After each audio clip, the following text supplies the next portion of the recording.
তৃতীয় শ্রেণীর ছাত্রী পুষ্পা ঠাকুরের খুনের ঘটনায় বৃহস্পতিবারও উত্তপ্ত বার্নপুর। এদিন বিকেলে দোষীদের গ্রেফতারের দাবিতে হীরাপুর থানা ঘেরাও করে বিক্ষোভ দেখান স্থানীয় বাসিন্দারা। ঘেরাও চলাকালীনই পুলিশকে লক্ষ্য করে ইট বৃষ্টি শুরু হয়। পরিস্থিতি নিয়ন্ত্রণে আনতে নামানো হয় স্ট্র্যাকো বাহিনী। বিক্ষোভকারীদের দাবি, কিছু বহিরাগত যুবক তাদের শান্তিপূর্ণ আন্দোলন ভণ্ডুল করতে উদ্দেশ্য প্রণোদিতভাবে গোলমাল পাকাচ্ছে। এদিকে আসানসোলের এডিসিপি সুব্রত গঙ্গোপাধ্যায় জানিয়েছেন, ঘটনার তদন্তে নেমে ইতিমধ্যেই 10 জনকে জিজ্ঞাসাবাদ করেছে পুলিশ, তবে এখনো কাউকে গ্রেফতার করা হয়নি। আমরা বিভিন্ন লোককে জিজ্ঞাসাবাদ করছি, ফ্যামিলির লোকজন আছে, বাইরের যারা আছেন তাদেরকেও জিজ্ঞাসাবাদ করছি, অনেক স্টুডেন্ট তাদেরকেও জিজ্ঞাসাবাদ আমরা করব, কিছু ক্রস ভেরিফিকেশনগুলো করছি।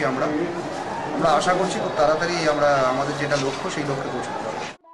এদিন সকালে দোষীদের গ্রেফতারের দাবিতে হীরাপুর থানায় স্মারকলিপি জমা দেয় তৃণমূল ছাত্র পরিষদ। বিকেলে একই দাবিতে থানায় স্মারকলিপি প্রদান করেন গণতান্ত্রিক মহিলা সমিতির সদস্যরাও। সকালে পুষ্পা ঠাকুরের বাড়িতে গিয়ে সমবেদনা জানান স্থানীয় সাংসদ বংশগোপাল চৌধুরী। কৌশিক গাতাইত, এবিপি আনন্দ, আসানসোল।